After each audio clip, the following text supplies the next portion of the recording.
Plus के sign की तो कोई डायमेंशन नहीं होगी, इन दोनों टर्म को ऐड किया गया है, तो जो भी डायमेंशन होगी इस टर्म की होगी और इस टर्म की होगी। इन दोनों को ऐड करने की जो प्रक्रिया है, एडिशन की जो प्रक्रिया या प्रोसेस है, उसकी तो कोई डायमेंशन नहीं होनी चाहिए। तो इंटीग्रेशन का तो मतलब होता है समेशन करना, जोड़ना, ऐड करना। तो ये तो एक प्रक्रिया है ना, प्रोसेस है ना, तो प्रोसेस की तो कोई डायमेंशन होनी नहीं चाहिए, कोई यूनिट होना नहीं चाहिए। तो इंटीग्रेशन को डायमेंशनल पॉइंट ऑफ व्यू से छोड़ दिया जाना चाहिए। तो अगर हम बोथ साइड्स डायमेंशन लिखें, right the dimensions of physical quantities on both sides, अगर हम दोनों साइड्स में डायमेंशंस लिखें तो इंटीग्रेशन को तो छोड़ ही देना चाहिए डायमेंशनल दृष्टिकोण से। dx की जगह क्या लिखना चाहिए, l अंडर रूट। अब देखिएगा L square minus L square नहीं लिखा जाता, क्यों नहीं, क्योंकि इसकी यूनिट मीटर स्क्वायर है, इसकी यूनिट भी मीटर स्क्वायर है, तो मीटर स्क्वायर तो कॉमन हो जाएगा, न्यूमेरिकल वैल्यू सब्ट्रैक्ट होगी, एक ही न्यूमेरिकल वैल्यू में से एक्स की वैल्यू एक्स स्क्वायर की न्यूमेरिकल वैल्यू सब्ट्रैक्ट होगी। तो यूनिट अगर इसकी मीटर स्क्वायर, इसकी भी मीटर स्क्वायर, तो मीटर स्क्वायर तो कॉमन हो जाएगा ना, यानी कि मीटर स्क्वायर की जगह अगर हम एल स्क्वायर लिखें तो एल स्क्वायर तो कॉमन हो, ब्रैकेट के बाहर आ जाएगा ना, कॉमन होगी। यानी कि जब डायमेंशन लिखेंगे तो L square minus L square नहीं लिखेंगे। अगर आप L square minus L square लिख दोगे तो आप एल स्क्वायर से एल स्क्वायर काट दोगे, कैंसिल कर दोगे, वो गलती हो जाएगी। तो समझ में आ रही बात, ये इस पूरे ब्रैकेट की डायमेंशन एल स्क्वायर है और यूनिट मीटर स्क्वायर है, तो हम एक ही बार एल स्क्वायर लिखेंगे, L square minus L square न लिख करके सिंगल टाइम एक ही बार एल स्क्वायर लिखेंगे। लॉजिक समझ में आया ना। 1 अपान ए जो है, ए की डायमेंशन एल है, तो एल की पावर एन हो गया, sine inverse x by A, x की एल है और ए की भी एल है ना। तो एक तरीके से देखा जाए तो ये डायमेंशन लेस क्वांटिटी है ना। अच्छा, आपने जैसे आप लोग जानते हैं, मैथ्स के स्टूडेंट हैं, तो साइन 30 की वैल्यू 1/2 है, तो 30 degree is equal to sine inverse 1/2 ऐसे लिखा जाता है। मतलब दोनों तरफ साइन इनवर्स ले लें तो साइन इनवर्स और साइन कैंसिल आउट हो जाता है, दो तरफ इनवर्स फंक्शन लगा दे, इधर भी साइन इनवर्स इधर भी साइन इनवर्स, तो साइन इनवर्स साइन आपस में कैंसिल हो जाता है, और 30 degree is equal to sine inverse 1/2, यानी कि 1/2 की साइन इनवर्स वैल्यू 30 डिग्री है। यानी कि किसी नंबर की साइन इनवर्स या टेन इनवर्स या कॉस इनवर्स वैल्यू जो होगी वो एक एंगल होगी, दिस इज एन एंगल, और एंगल डायमेंशनलेस होता है, कल बता चुके ना, एंगल डायमेंशनलेस होता है। एंगल का फार्मूला है arc by length, L by L, dimensionless. अच्छा, एंगल भी डायमेंशनलेस होता है और उसकी साइन वैल्यू या कोसाइन वैल्यू या टेन वैल्यू या लॉगरिथमिक वैल्यू या एक्सपोनेंशियल वैल्यू, ये सब भी डायमेंशनलेस होगी। क्लियर? तो एंगल डायमेंशनलेस है, तो sine inverse of a number will be equal to an angle. किसी नंबर का साइन इनवर्स या टेन इनवर्स या कॉस इनवर्स एक एंगल होगा, और एंगल को डायमेंशनलेस होना चाहिए। तो हम लोग यहां पर सीधा साइन इनवर्स एक्स बाई ए की जगह ये समझते हुए कि दिस इज एन एंगल, ये एक कोण है, एंगल है, इसलिए इसको डायमेंशनलेस होना चाहिए, तो हम सीधा कह सकते थे एल की पावर 0। क्लियर? और जिस प्रकार इंटीग्रेशन एक प्रक्रिया है, उसी तरीके साइन इनवर्स भी एक फंक्शन है, फंक्शन भी एक प्रोसेस ही होता है एक तरीके से, है ना। तो नंबर का साइन इनवर्स एंगल होगा और एंगल डायमेंशनलेस होगा, इसलिए एल की पावर 0 लिख रहा हूं मैं। और एलएचएस में थोड़ा सॉल्व करें, एल स्क्वायर का अंडर रूट ले तो एल आ जाएगा, एल और एल का कैंसिल हो जाएगा, तो बाएं पक्ष में एलएचएस में एल की पावर 0 आ जाएगा, एल की पावर 0 1 हो जाएगा, ये 1 हो जाएगा, ये 1 अपन एल की पावर एन लिखा हुआ है। इसको अगर आप ऊपर ले जाओ तो एल की power 0 is equal to L की पावर माइनस एन ऐसे लिख सकते हो, यानी कि minus N is equal to 0, यानी कि एन इज इक्वल टू 0। तो एन की वैल्यू क्या आई? 0। क्लियर? तो ये क्वेश्चन एससी वर्मा वाली बुक में दिया हुआ है, एससी वर्मा के ऑब्जेक्टिव में दिया हुआ है, और ये क्वेश्चन आईआईटी में पूछा भी जा चुका है। तो उन्होंने यही क्वेश्चन सेम क्वेश्चन पूछा था कि अगर ये इक्वेशन डायमेंशनली करेक्ट है तो n की वैल्यू क्या होनी चाहिए, या for what value of n the equation is dimensionally correct. तो ऐसे सॉल्व करेंगे। हो गया? समझ में आ गया? नोट करना चाहे तो नोट कर ले।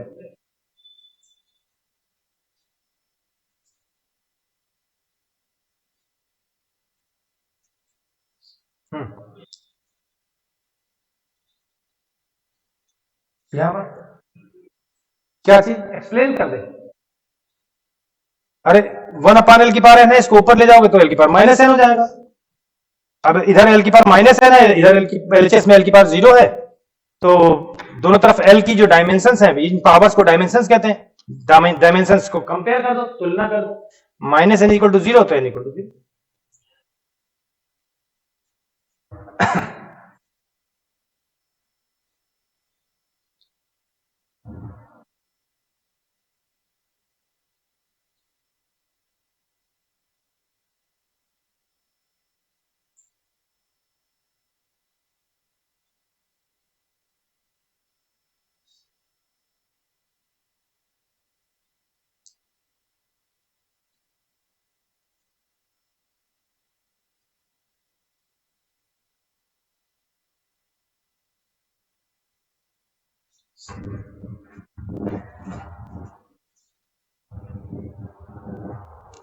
नोट हो गया?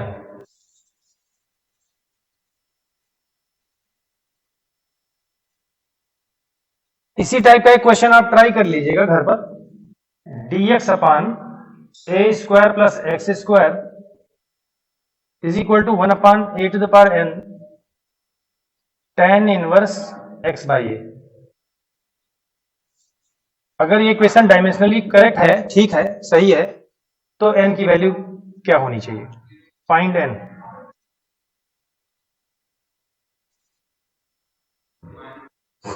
हाँ, अब आप इसको ट्राई करिएगा, फिर मुझे बताइएगा।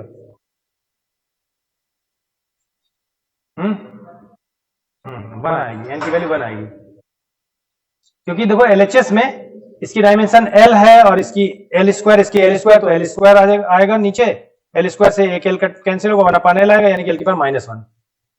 और यहाँ L लिखोगे L की पावर -n, ये डायमेंशन लेस है क्योंकि एंगल है, तो L की पावर -n, तो L की पावर -n = L की पावर -1, यानी कि -n = -1, यानी कि n = 1। ठीक है, बिल्कुल सही कहा तुमने। तो इस टाइप का क्वेश्चन कोई भी आएगा तो आप कर लोगे। अब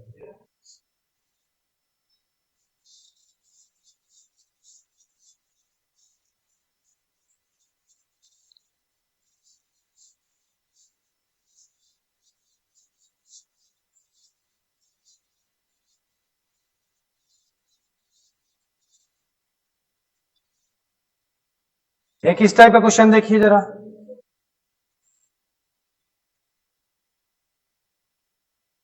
velocity of a small ball falling in a viscous liquid,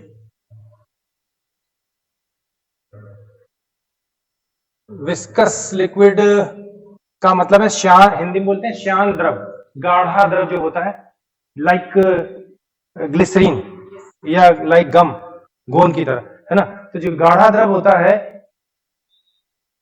वो विस्कस होता है, श्यान होता है, यानी कि जब किसी भी लिक्विड की डिफरेंट लेयर डिफरेंट वेलोसिटी से मूव करें तो उनके बीच अगर फ्रिक्शन फोर्स जनरेट हो जाए या विस्कस फोर्स जनरेट हो जाए, फ्रिक्शन फोर्स को लिक्विड के लेयर्स के केस में विस्कस फोर्स कहते हैं, तो विस्कस फोर्स अगर जनरेट हो जाए, उत्पन्न हो जाए, तो ऐसे लिक्विड को विस्कस लिक्विड कहते हैं। और उसकी जो विस्कोसिटी की प्रॉपर्टी होती है उसको हम लोग कोफिशिएंट ऑफ विस्कोसिटी से एक्सप्रेस करते हैं।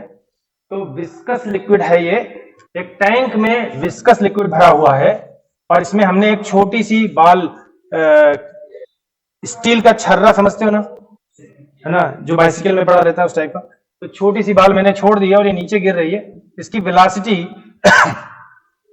v equal to a by B और 1 minus e to the power minus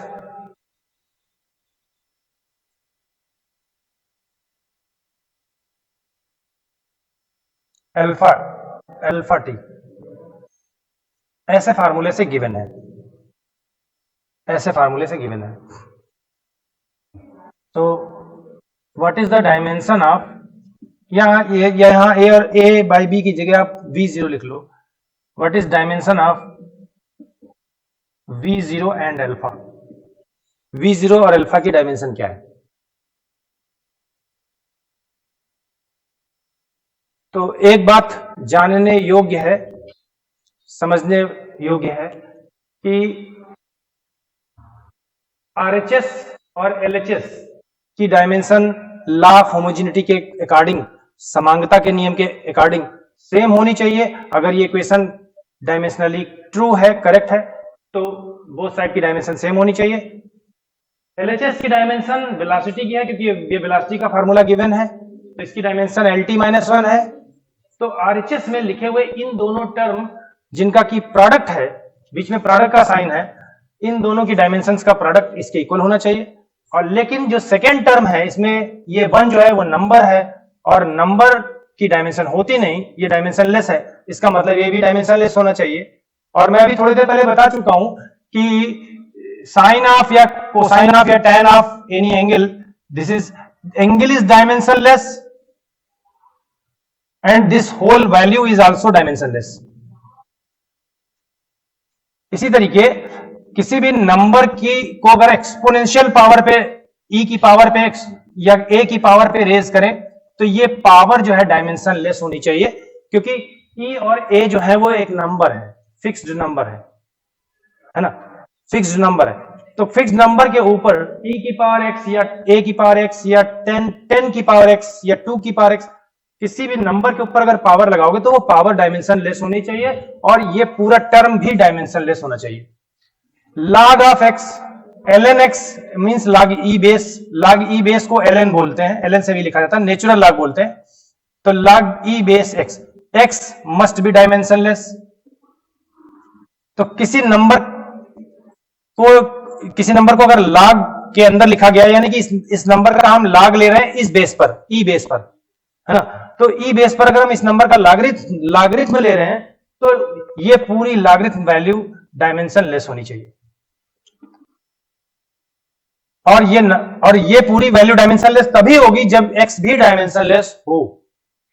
clear? तो आप समझ गए ना, किसी एंगल का साइन या टेन या कास डायमेंशन लेस होगा, बिकॉज एंगल डायमेंशन लेस होता ही है। किसी नंबर के ऊपर पावर अगर रेज की गई है, वो भी डायमेंशन लेस होनी चाहिए। किसी नंबर या किसी भी क्वांटिटी की लॉगरिथम वैल्यू ली गई है, वो भी डायमेंशन लेस होनी चाहिए, यानी कि लॉग के अंदर जो वैल्यू लिखी है वो डायमेंशन लेस होनी चाहिए, जो टर्म लिखा है वो डायमेंशन लेस होना चाहिए। तो अब आप देखो, this term should be dimension less. वैसे भी दिख रहा है कि 1 एक नंबर है और नंबर डायमेंशन लेस होती है, और इसमें इस टर्म को सब्ट्रैक्ट किया गया है। तो मैंने कल बताया था लॉ ऑफ होमोजेनिटी के अकॉर्डिंग कि इन्हीं दो टर्म को ऐड सब्ट्रैक्ट तभी कर सकते हैं जब उनकी डायमेंशन सेम हो।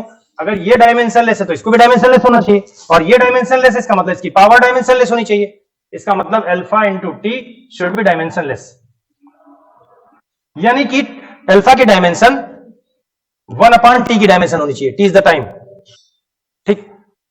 तो velocity of the ball falling in viscous liquid at time T, यहां पे पूरा लिख दें, ये जो टी है यहां पर ये टाइम है, एट टाइम टी, ये क्वेश्चन में लिखा हुआ है। तो 1/t की डायमेंशन होगी डायमेंशन ऑफ टाइम, यानी कि 1/T,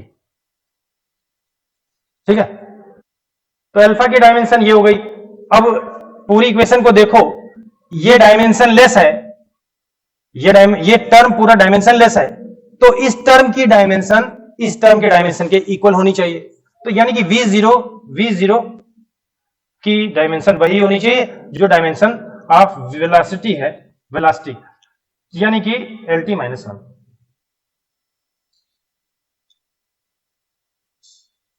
तो V0 की डायमेंशन LT-1 होनी चाहिए।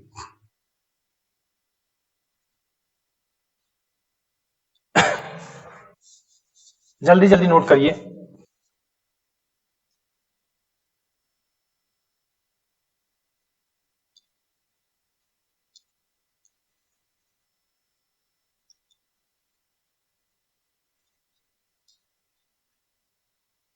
From ideal gas equation,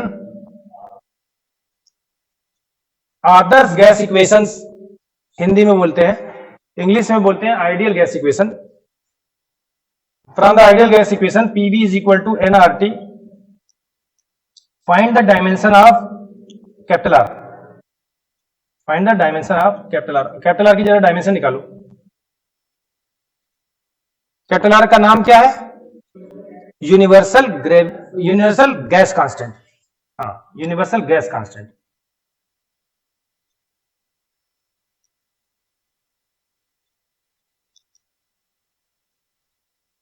universal gas constant. कुछ कांस्टेंट यूनिवर्सल होते हैं। यूनिवर्सल का मतलब जिस कांस्टेंट की वैल्यू टाइम के साथ, टेम्परेचर के साथ, प्लेस के साथ ना बदले, ऐसे कांस्टेंट को यूनिवर्सल कांस्टेंट कहा जाता है। जैसे universal gravitational constant capital G, जिसकी वैल्यू 6.67 इंटू 10⁻11 होती है ना, kg metre square upon newton metre square, हाँ न्यूटन मीटर स्क्वायर पर kg स्क्वायर। ये यूनिवर्सल कांस्टेंट है। तो कुछ कांस्टेंट हैं जो यूनिवर्सल कांस्टेंट है, जैसे कि universal gravitational constant, universal gas constant, Wien's constant. तो कुछ कांस्टेंट ऐसे हैं जो कि यूनिवर्सल होते हैं, वो समय के साथ, प्लेस के साथ, प्लेस पोजीशन चेंज होने पर, टेम्परेचर के साथ, प्रेशर के साथ नहीं चेंज होते। तो R की डायमेंशन निकल आई होगी अभी तक, बोलिए जल्दी करें। मैंने इक्वेशन बता दी है, इससे R की डायमेंशन निकालने को कह रहा हूं मैं।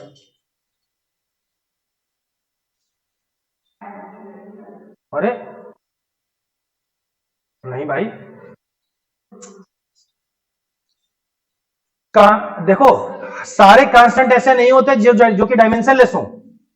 अरे भाई, ग्रेविटेशनल कांस्टेंट की डायमेंशन होगी न्यूटन मीटर स्क्वायर पर केजी स्क्वायर, का इसकी यूनिट है। तो ये डायमेंशन लेस कांस्टेंट थोड़ी ना। कुछ कांस्टेंट ऐसे होते हैं जैसे पाई, जिसकी वैल्यू 22/7 या 3.14 होती है अप्रोक्सीमेटली, तो वो डायमेंशन लेस है। हाँ बोलो क्या आया? आर की डायमेंशन क्या आई भैया? भाई बेटा, मैंने तुम्हें फार्मूला भी बता दिया, इक्वेशन भी बता दी। मैं इस इक्वेशन से आपको आर की डायमेंशन फाइंड करने को कह रहा हूं, और ये क्वेश्चन आईटी में पूछा गया है। हाँ बोलो। mL2T-2 K-1 और μ-1।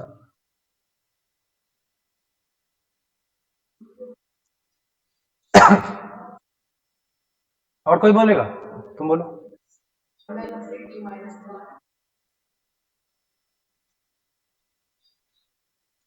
ml square T-3 mole inverse. गलत, तुम्हारा भी गलत। ml नहीं, गलत।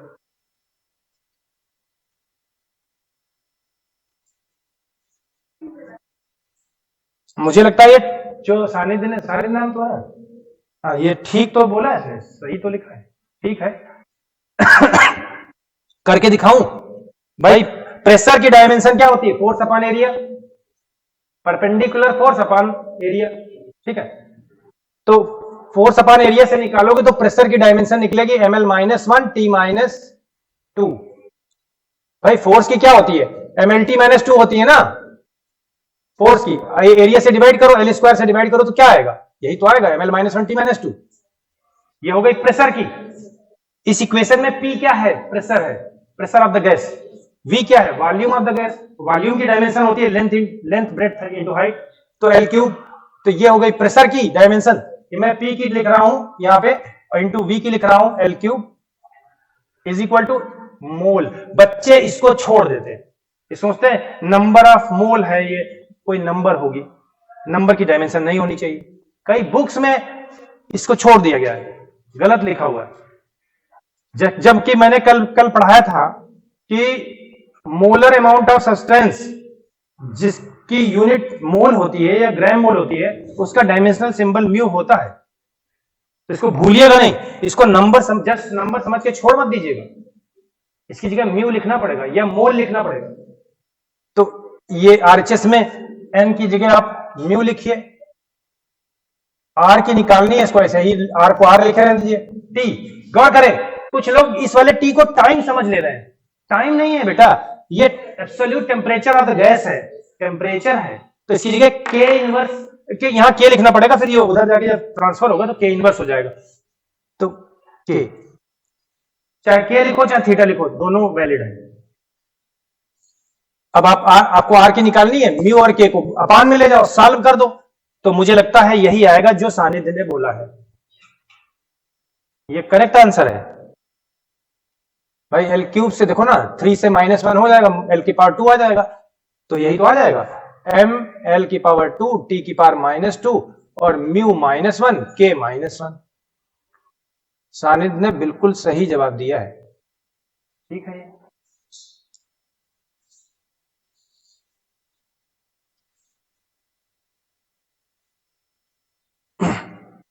ये क्वेश्चन है छोटे छोटे, बट बच्चे गलत कर देते हैं।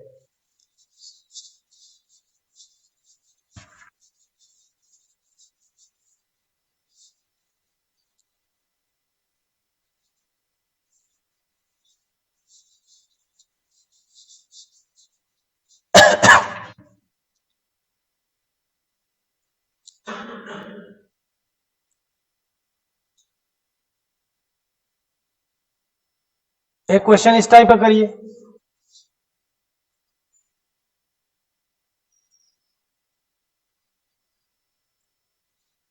Find the dimension of velocity या dimension formula of velocity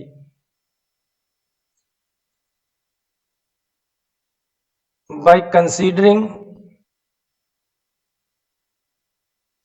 length, force and energy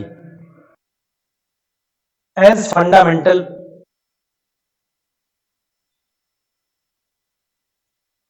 quantity। अगर हम लेंथ, फोर्स और एनर्जी को फंडामेंटल क्वांटिटी मान लें, तो वेलोसिटी की डायमेंशन क्या होनी चाहिए, डायमेंशन फार्मूला क्या होना चाहिए? ऐसा क्वेश्चन कैसे करें? ऐसा क्वेश्चन करने का तरीका वही है जो कल मैंने बताया था, फार्मूला डिराइव करने का मेथड। तो मान लीजिए कि वेलोसिटी जो है प्रोपोर्शनल है लेंथ की पावर a के, लेंथ, फोर्स और एनर्जी की डायमेंशन पे डिपेंड कर रही है, तो L की पावर a, फोर्स F की पावर b और एनर्जी E को E से लिख लीजिए, तो E की पावर c, तीन क्वांटिटीज पे डिपेंड कर रही है, ऐसा मान लीजिए आप। यहां प्रोपोर्शनलिटी कांस्टेंट लगा लीजिए k, जो कि डायमेंशनलेस मान लीजिए। अब बोथ साइड डायमेंशन सबकी लिख डालिए, जो कि आपको एसआई सिस्टम में पता है। तो वेलोसिटी की जगह LT-1 लिखा जाएगा, लेंथ की जगह L लिखा जाएगा, फोर्स की MLT-2 होती है की पावर B, एनर्जी की ML²T-2 होती है जो वर्क डन की होती है ना। वर्क और एनर्जी किसी भी टाइप की एनर्जी हो सबकी सेम होती है। इसको थोड़ा सा सॉल्व कर दीजिए, है ना।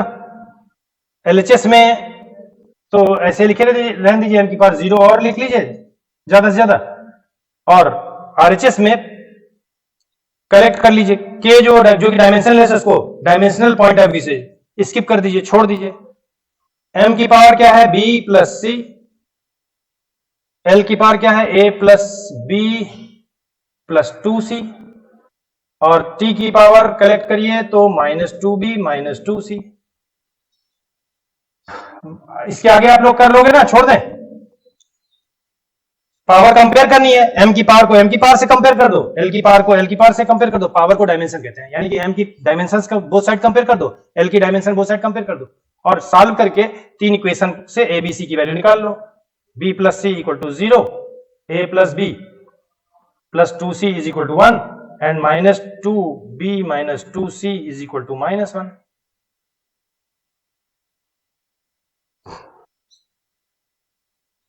इनको सॉल्व करके एबीसी की वैल्यू निकाल लो, यहां पर पुट कर दो। वी की डायमेंशनल फार्मूला, वी का डायमेंशनल फार्मूला लेंथ, फोर्स और एनर्जी के टर्म में आ जाएगा। अगर हम लेंथ, फोर्स और एनर्जी को फंडामेंटल क्वांटिटी मान ले तो, सपोज कर लें तो, कर लोगे इसके आगे?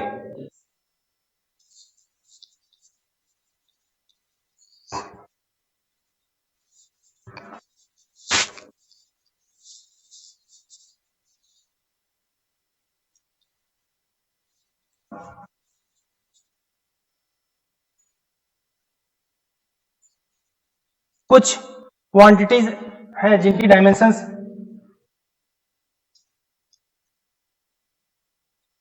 आपको पता होनी चाहिए।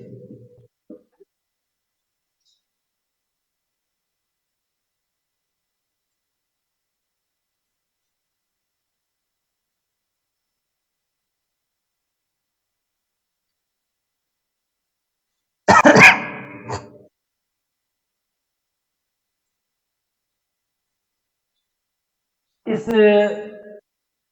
जिनकी मैं डायमेंशन पूछ रहा हूं, find the dimensions of L C comma R C comma L by R, इस तरीके से मैं तीन डायमेंशन अलग अलग पूछ रहा हूं।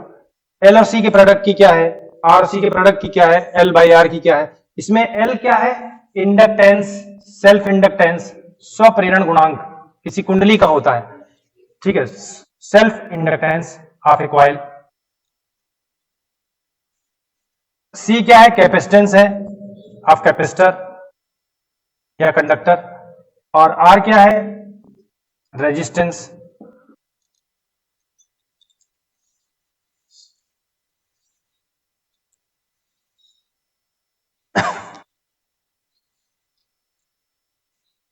तो एक तो तरीका यह है कि आप एल की डायमेंशन लिखो, सी की डायमेंशन लिखो, मल्टीप्लाई करो। एक तो तरीका यह है जो सीधा सीधा स्ट्रेट फॉरवर्ड तरीका है। एल की डायमेंशन, एल की यूनिट जो होती है हेनरी होती है ना। और हेनरी लिखा किसको जाता है? अगर हम इस फार्मूले से देखें, जो फैराडे का सेकंड लॉ है, उससे ये फार्मूला निकलता है सेल्फ इंडक्शन में, EMF is equal to self induced EMF is equal to minus L D I by D T.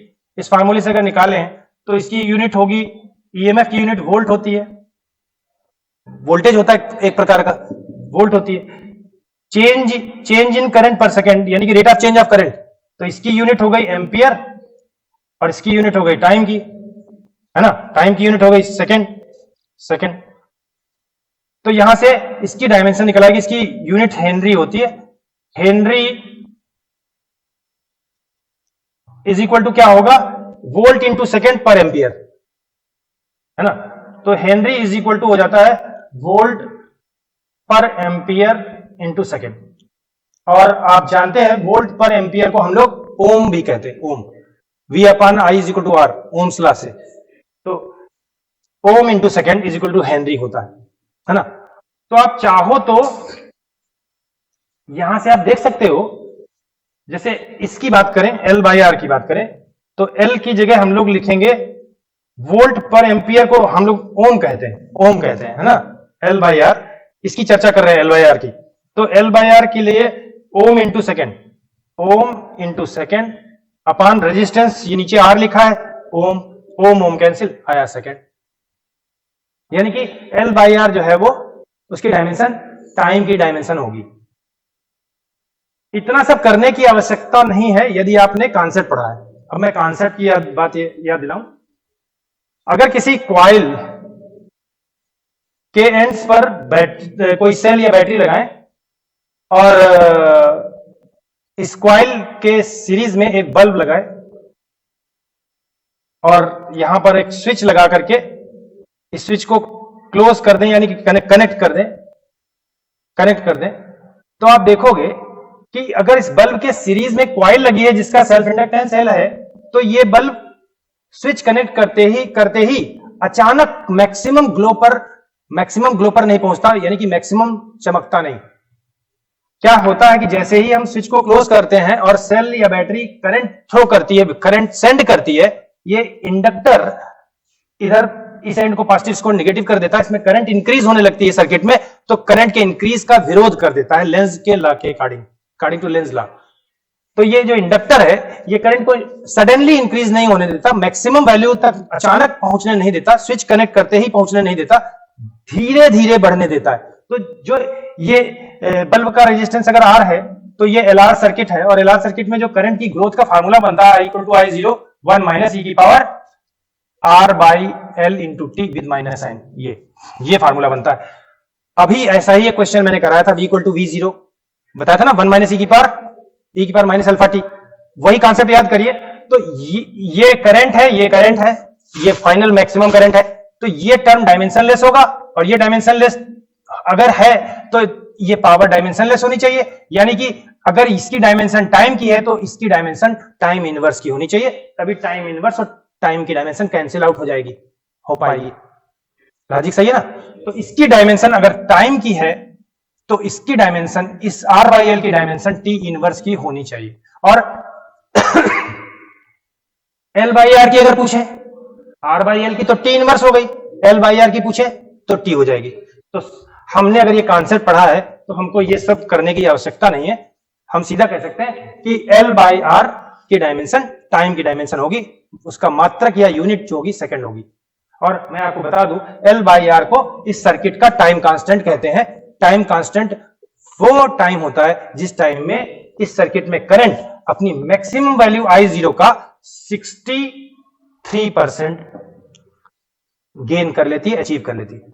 तो ये सब कॉन्सेप्ट में पढ़ाया जाता है, आगे चल के मैग्नेटिज्म में पढ़ाएंगे, जब LR सर्किट पढ़ाएंगे उसी में EM इंडक्शन चैप्टर में। तो अगर ये फार्मूला आपको पता है तो आपको ये पता ही होगा कि L by R time constant है LR सर्किट का। इसी प्रकार जब मैं कैपेसिटेंस वाला चैप्टर पढ़ाऊंगा तो मैं बताऊंगा कि अगर किसी कैपेसिटर के एंड्स पर हम बैटरी लगाएं और चार्ज होने दे थ्रू ए रजिस्टर, तो ये कंडेंसर या कैपेसिटर है, इसकी कैपेसिटेंस C है और इसके सीरीज में रेजिस्टेंस R लगा हुआ है, और ये बैटरी चार्ज भेज करके इसको धीरे धीरे चार्ज कर रही है। इस प्लेट पे पॉजिटिव चार्ज इंक्रीज हो रहा है, इस प्लेट के इनर सरफेस पे नेगेटिव चार्ज इंक्रीज हो रहा है, और आउटर सरफेस पे पॉजिटिव चार्ज आता है, लेकिन उसको इलेक्ट्रॉन्स इधर जाके न्यूट्रलाइज कर देते हैं।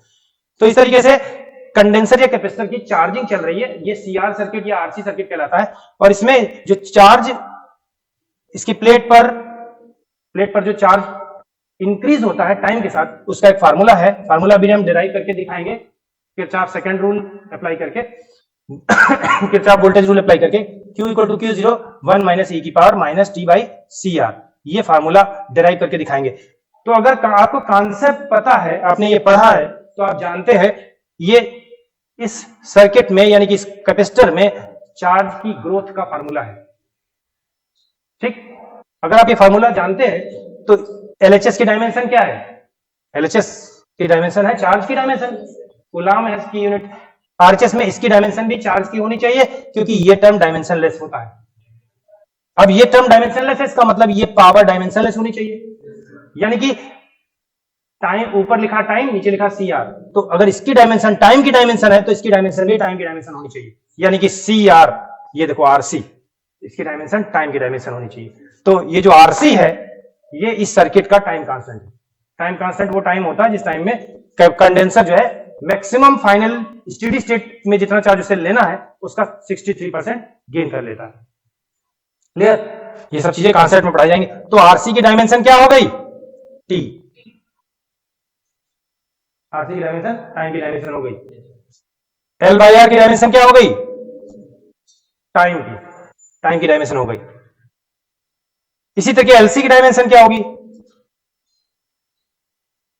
जब आप LC ऑसिलेशन का कॉन्सेप्ट पढ़ोगे, एक कंडेंसर को अगर एक इंडक्टर से कनेक्ट कर दे, एक कॉइल से कनेक्ट कर दे, तो और कंडेंसर को चार्ज किया हुआ है पहले से ही, तो कंडेंसर का चार्ज, कंडेंसर की इलेक्ट्रोस्टैटिक एनर्जी मैग्नेटिक एनर्जी में कन्वर्ट होती है, फिर मैग्नेटिक एनर्जी फिर इलेक्ट्रोस्टैटिक एनर्जी में कन्वर्ट होती है।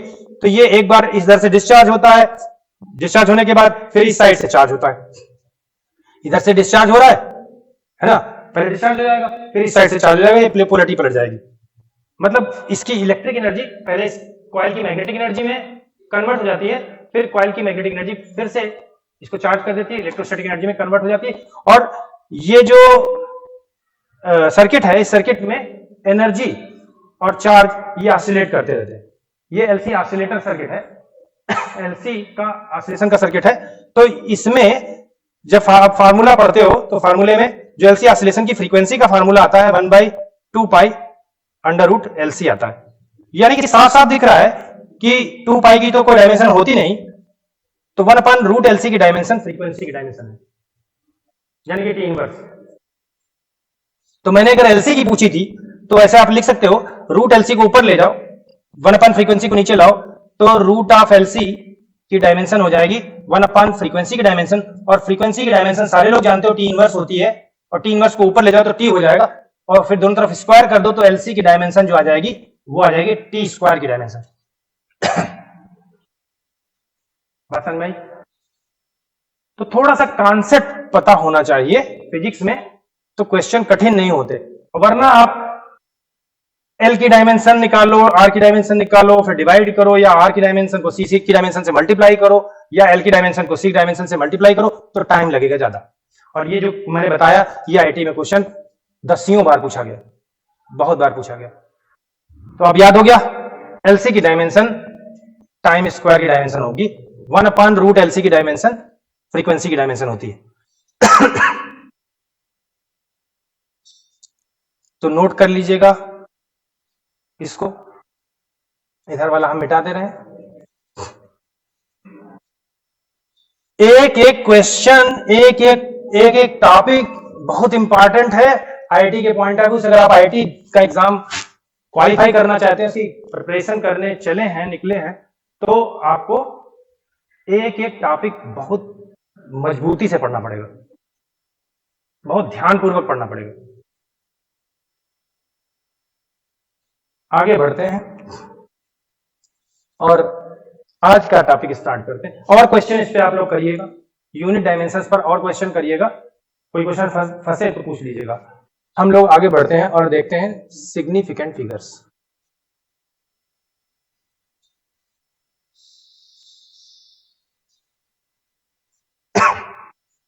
हिंदी में बोलते हैं सार्थक अंक।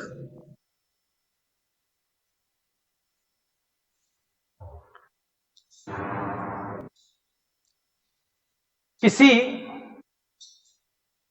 भौतिक राशि को नापने में किसी इंस्ट्रूमेंट का इस्तेमाल करते हैं, किसी फिजिकल क्वांटिटी के मेजरमेंट में हम किसी इंस्ट्रूमेंट को इस्तेमाल करते हैं, यूज करते हैं। तो किसी फिजिकल क्वांटिटी के मेजरमेंट में इंस्ट्रूमेंट से जब हम रीडिंग लेते हैं, ऑब्जर्वेशन लेते हैं, तो ऑब्जर्वेशन मेजरमेंट को एक्यूरेटली शो करने के लिए हम उसमें जितनी डिजिट्स का इस्तेमाल करते हैं, या हमें जितनी डिजिट्स का इस्तेमाल करना पड़ता है, उसे हम सिग्निफिकेंट डिजिट या सिग्निफिकेंट फिगर कहते हैं। ठीक है, बात समझ में आई? When we,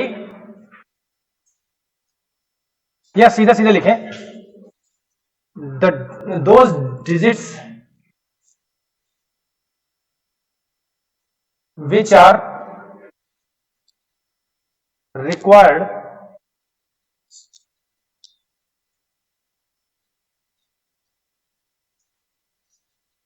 to express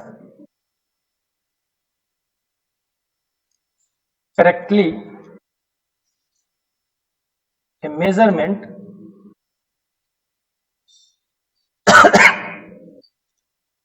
of a physical quantity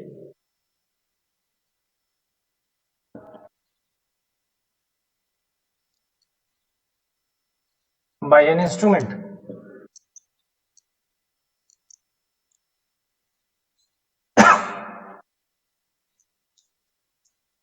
किसी फिजिकल क्वांटिटी किसी फिजिकल क्वांटिटी को नापने में, मेजर करने में बाय एन इंस्ट्रूमेंट, किसी इंस्ट्रूमेंट द्वारा जो ऑब्जर्वेशन लेते हैं इंस्ट्रूमेंट से, उसको, उस ऑब्जर्वेशन को एक्सप्रेस करने के लिए, करेक्टली एक्सप्रेस करने के लिए जितने डिजिट्स रिक्वायर्ड होते हैं उन्हें सिग्निफिकेंट डिजिट्स या सिग्निफिकेंट फिगर कहते हैं, या सार्थक अंक कहते हैं। क्लियर? यहां पर एक एक्सेप्शन भी लिख रहे हैं, लास्ट प्लेस आफ्टर डेसिमल, दशमलव के बाद जो आखिरी स्थान होता है, last place after decimal is least count place.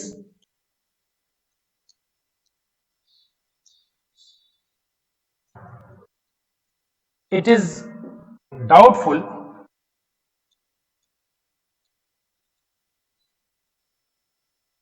but counted as significant।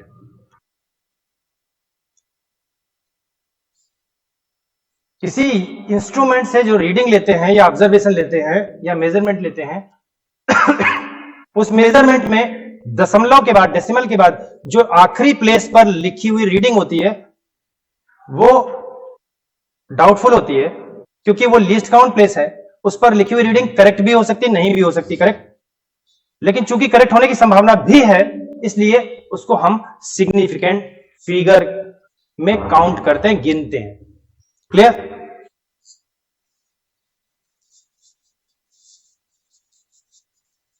पूरी बात सुनते चले जाइए तो आपको सिग्निफिकेंट फिगर्स का कॉन्सेप्ट क्लियर हो जाएगा। इसका कॉन्सेप्ट जो है बुक्स में थोड़ा ठीक से लिखा नहीं है, या अलग अलग बुक्स में अलग अलग लिखा हुआ है और कहीं कहीं गलत भी लिखा हुआ है। मेरे ख्याल से इसका कॉन्सेप्ट आप लोगों ने 9-10 से पढ़ा होगा, लेकिन ये ठीक से बुक्स में मिलता नहीं है। मैं इस जो यहां पे मैंने लाइन लिखी इसको एक्सप्लेन कर दे रहा हूं। ये एक स्केल है, 0 ये है स्केल का, और ये 10 डिविजन्स के बाद यहां पे 1 सेंटीमीटर लिखा हुआ है, फिर 10 डिविजन्स के बाद में यहां पे 2 सेंटीमीटर लिखा है। ये सेंटीमीटर स्केल है। आपसे हम कह रहे हैं इस पेन की लेंथ नापिए, इस पेन की लेंथ स्केल से मेजर करिए। तो आप क्या करते हो, पेन के एक एंड को 0 पे रखते हो और दूसरे एंड को चेक करते हो कि वो कहां पर पहुंच रहा है।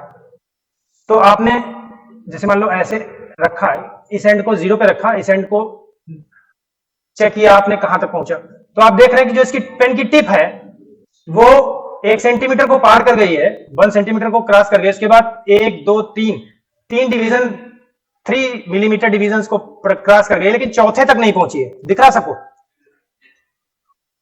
कुछ ऐसे बना हुआ है, मैं डायग्राम भी बना दे रहा हूं। कुछ ऐसे बन रहा है, जो इस पेन की टिप है वो कुछ ऐसे आ रही है, यहां पे आ रही है, देख रहे हैं? तो बताइए, मुझे सोच करके जवाब दीजिए, थर्ड मार्क को मिलीमीटर के 1 के बाद थर्ड मार्क को, यानी कि स्टार्टिंग से देखो तो 13 मार्क, मिलीमीटर वाले 13 मार्क, 13 मार्क्स को पार कर गई है, लेकिन 14 तक नहीं पहुंची। लेकिन 14 के बहुत करीब दिख रही। क्या लिखूं?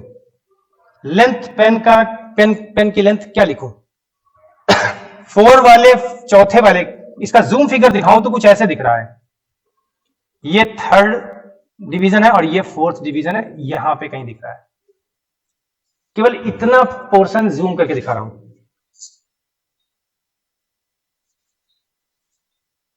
क्या लिखूं? 1.3 लिखूं सेंटीमीटर, या 1.39 या 38, कुछ ऐसे लिखूं? क्या लिखूं? या 1.4 लिखूं? भाई 4 के ज्यादा करीब दिख रहा है तो 1.4 लिखूं, या 1.3 लिखूं, या 1.38 लिखूं? अंदाज से 1.38 या 39। ये बात तो बिल्कुल गलत है, क्योंकि इस स्केल का लीस्ट काउंट 1 मिलीमीटर है। यानी कि 0.1 सेंटीमीटर है, यानी कि 10 सेंटीमीटर में दशमलव के बाद प्रथम स्थान जो है, फर्स्ट प्लेस जो है वो तो लीस्ट काउंट प्लेस है। सेकंड प्लेस पे तो रीडिंग ये दे ही नहीं सकता, ये स्केल सेकंड प्लेस पर रीडिंग देने में कैपेबल ही नहीं है, इसलिए ये तो कतई गलत है, कदापि गलत है। ये तो बिल्कुल गलत है, क्योंकि डेसिमल के बाद सेकंड प्लेस तक इसका लीस्ट काउंट ही नहीं है। लीस्ट काउंट वो सबसे छोटी लेंथ होती है या सबसे छोटा मेजरमेंट होता है जो कोई इंस्ट्रूमेंट नाप सकता है, और ये मिलीमीटर स्केल या सेंटीमीटर स्केल है, तो इसका जो सबसे छोटा डिवीजन है, यानी कि दो जो क्लोजेस्ट जो नेबरहुड के जो मार्क हैं उनके बीच की डिस्टेंस 1 मिलीमीटर है, तो 1 मिलीमीटर इसका लीस्ट काउंट है। तो 1 मिलीमीटर से छोटा यानी कि 0.1 सेंटीमीटर से छोटी लेंथ तो ये मेजर ही नहीं कर सकता, इसलिए डेसिमल के बाद सेकंड प्लेस पे तो लिखने का कोई सवाल ही नहीं पैदा होता, ये तो बिल्कुल गलत है। अब बात ये उठती है फिजिक्स की दृष्टिकोण से, ये सही है या ये सही है। 1.4 भी नहीं सही है, क्योंकि जब तक ये टिप 4 पे जस्ट 4 पे नहीं पहुंच जाती या 4 को क्रॉस नहीं कर जाती तब तक हम 4 नहीं लिख सकते, इसलिए ये भी गलत है। 1.3 पर पूरा कॉन्फिडेंस है कि 1.3 को यानी कि 13 मिलीमीटर को तो क्रॉस ही कर चुकी है, तो ये ही सही है। अब बात समझ आई। अब आप देखिए ये बातें 9th की हैं, लेकिन आपको क्लियरली पता नहीं है, कॉन्फिडेंस नहीं है ना। बात 9th की है, आपको टीचर ने पढ़ाया भी होगा लेकिन टीचर ही नहीं बता पाया होगा, और 9th-10th में बच्चा मासूम होता है, उसको जो बता दे वो मान लेता है, और मानने के बाद बाहर चला जाता है, फुटबॉल और क्रिकेट खेलने लगता है, भूल जाता है, होता है ना ऐसा।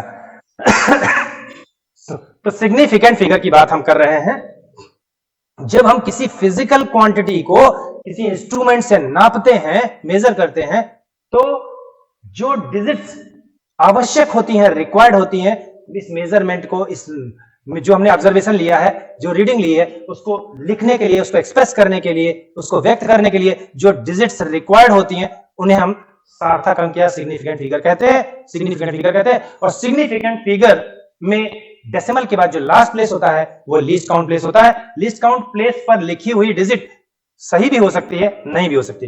देखिए अगर ये अगर ये नोक थर्ड वाले मार्क के ठीक सामने रही होती, ये नोक अगर पेन की नोक जो है थर्ड मार्क के ठीक सामने आ रही होती तो 1.3 तो बिल्कुल करेक्ट है, और 1.3 को पार कर गई लेकिन फोर्थ वाले डिवीजन तक नहीं पहुंची है, तो लिखेंगे हम 1.3। हमें पता है, हमने नापा है, हमें पता है कि ये गलत है, एकदम एग्जैक्ट नहीं है, बट हमारी मजबूरी है 1.3 ही लिखना पड़ेगा, ठीक है। तो डेसिमल के बाद जो लास्ट प्लेस है, this place is least count place. यहां पर लिखी हुई रीडिंग ऑब्जर्वेशन करेक्ट भी हो सकता है, नहीं भी हो सकता है, लेकिन चूंकि करेक्ट होने की संभावना है इसलिए हमें इसे सिग्निफिकेंट फिगर के तौर पर काउंट करते हैं। बात समझ आई। अब मैं इधर मेजरमेंट लिख रहा हूं, आपको बताना है कितने सिग्निफिकेंट फिगर है, मैं रूल भी बताता जाऊंगा, लिखाऊंगा नहीं, दिमाग में लिख लीजिए जिंदगी भर के लिए, हर पूरे जन्म के लिए। इधर लिख रहा हूं मेजरमेंट,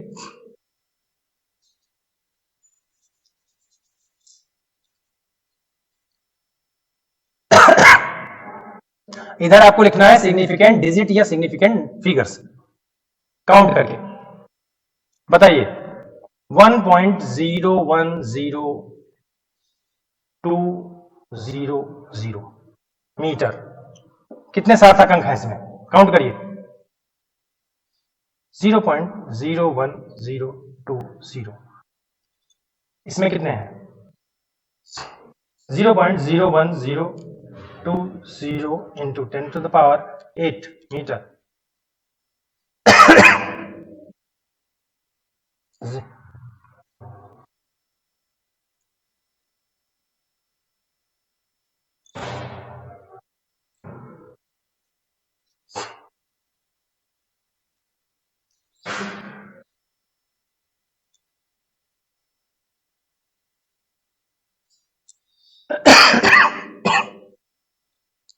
बोलो भाई,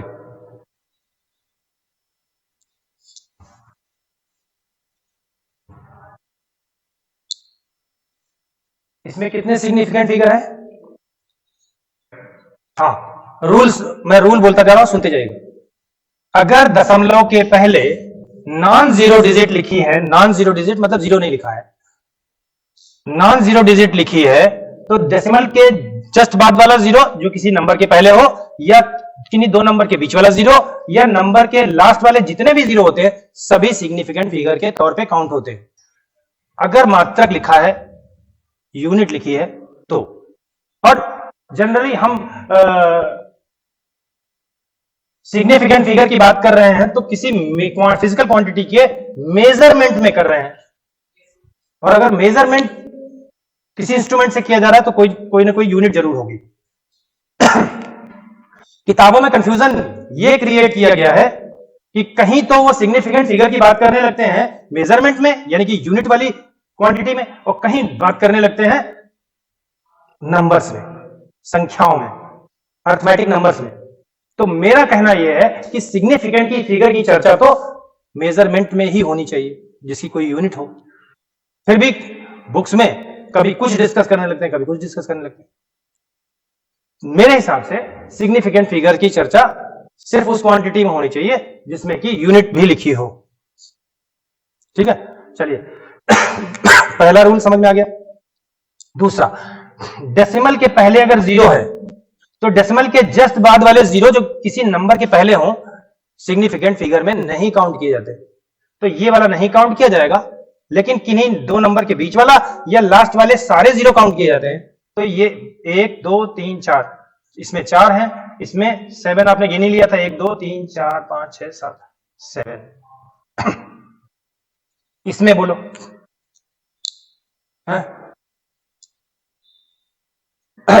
डेसिमल के पहले जीरो है तो ये वाला जीरो तो काउंट नहीं होगा,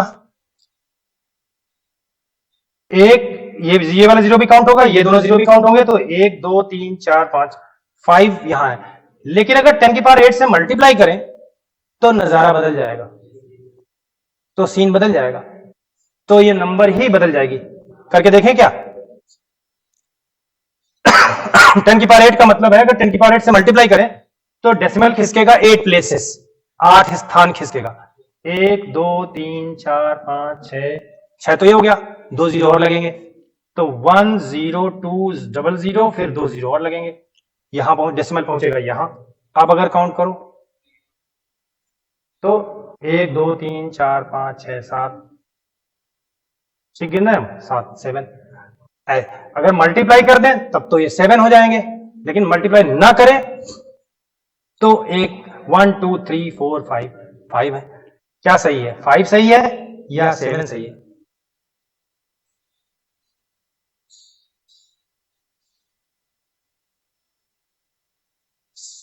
कितने लोग 5 बोल रहे हैं, हाथ उठाएं। कितने लोग 7 बोल रहे हैं, हाथ उठाएं। 7 वालों की भी काफी संख्या है।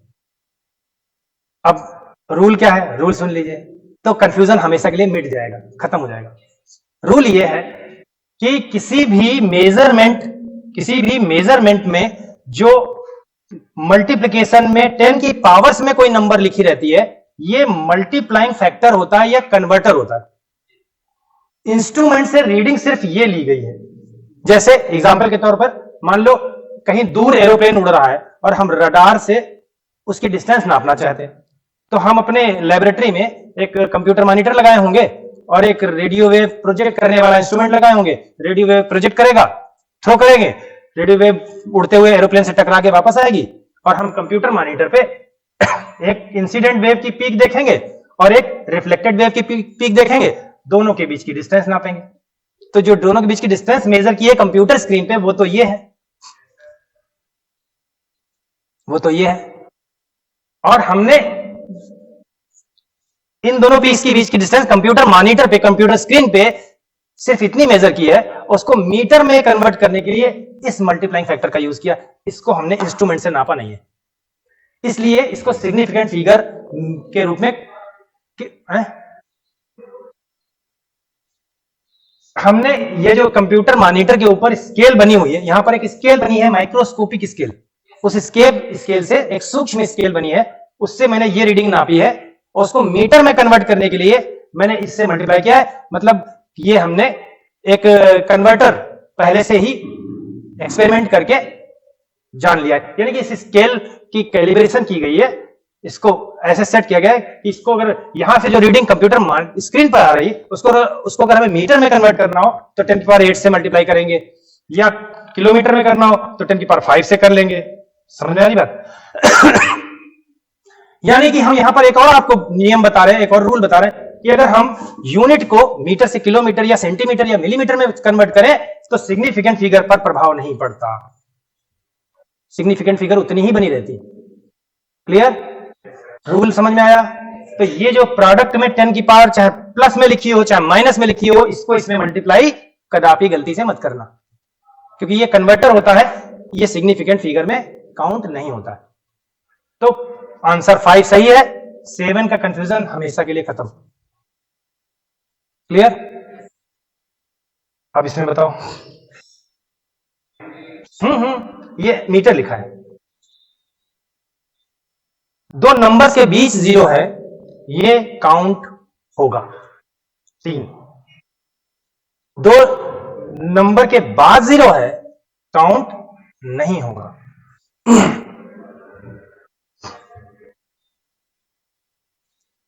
ये नंबर है, मैंने जानबूझ के यहां पे मात्रक नहीं लिखा है, यहां पर भी काउंट नहीं होगा। इसमें भी अगर बीच में लिखा होता तो काउंट हो जाता। हालांकि नंबर में सार्थक अंकों को जानने का कोई मतलब नहीं है, मीनिंग नहीं है, क्योंकि हम सार्थक अंक तो डेफिनेशन में ही कह रहे हैं कि कोई फिजिकल क्वांटिटी है जिसको किसी इंस्ट्रूमेंट से नाप रहे हैं तो उसकी कुछ यूनिट होनी चाहिए। तो नंबर्स में सिग्निफिकेंट फिगर बताने का कोई महत्व नहीं है, मीनिंग नहीं है मेरे हिसाब से। हालांकि बुक्स में लिखा हुआ है, लेकिन मेरे हिसाब से कोई उसका मतलब नहीं है। अब ऐसे बुक्स में आप एनसीईआरटी पढ़ोगे, उसमें लिखा मिलेगा, एनसीईआरटी पढ़ोगे ऐसे लिखा मिलेगा 3.20 लिखा है, और अगर इसके आगे कोई मात्रक नहीं लिखा है, कोई यूनिट नहीं लिखी है, तो इसका मतलब डेसिमल के बाद कितने भी 0 लगा सकते हो, कितने भी 0 लगा सकते हो। If it is a number, संख्या है, अर्थमेटिक नंबर है, तो डेसिमल के बाद कितने भी 0 लगा सकते हो, यानी कि सिग्निफिकेंट फिगर इसमें इंफिनिटी होनी चाहिए, ऐसे एनसीईआरटी में लिखा मिलेगा तुम्हें। लेकिन अगर 3.20 लिखा है और आगे मीटर या सेंटीमीटर लिखा है, इसका मतलब ये ऐसी स्केल से नापा गया है जिसका लीस्ट काउंट सेकंड प्लेस तक है। तो इसके आगे आप अपने मन से 2-3 0 नहीं बढ़ा सकते, एक भी 0 नहीं बढ़ा सकते। क्लियर? तो इसमें सिग्निफिकेंट फिगर कितने हो जाएंगे? 1, 2, ये 0 काउंट नहीं होगा। अब एक एग्जांपल दें आपको, अभी आगे एग्जांपल देंगे। मान लो 112 सेंटीमीटर इसकी लेंथ है, एक रेक्टेंगुलर प्लेट है, और ये 1.2 सेंटीमीटर इसकी ब्रेड्थ है। एक आयताकार प्लेट है, रेक्टेंगुलर प्लेट है, इसका एरिया निकालने को कहें हम आपसे, एरिया निकालो। अब यहां से हम सिग्निफिकेंट फिगर के एडिशन, सब्ट्रैक्शन और मल्टीप्लिकेशन के रूल्स बता रहे हैं, रूल्स बता रहे हैं। तो ये रूल्स तो समझ में आ गए। अब हम लोग एडिशन, मल्टीप्लिकेशन के रूल्स देखें। तो सिग्निफिकेंट फिगर से संबंधित 2 रूल्स हैं। जो रूल एडिशन का है, जोड़ने का है, वही सब्ट्रैक्शन यानी घटाने का है। एक रूल हो गया। दूसरा रूल है मल्टीप्लिकेशन और डिवीजन का। तो मल्टीप्लिकेशन और डिवीजन का एक अलग रूल है, मतलब सेम रूल है। मल्टीप्लिकेशन डिवीजन का एक रूल हो गया, और दूसरा रूल है एडिशन और सब्ट्रैक्शन का। तो आइए देखें जरा, इसी एग्जांपल से दोनों हम समझा देंगे। तो पहले मल्टीप्लिकेशन का रूल देखें, फटाफट बताएं।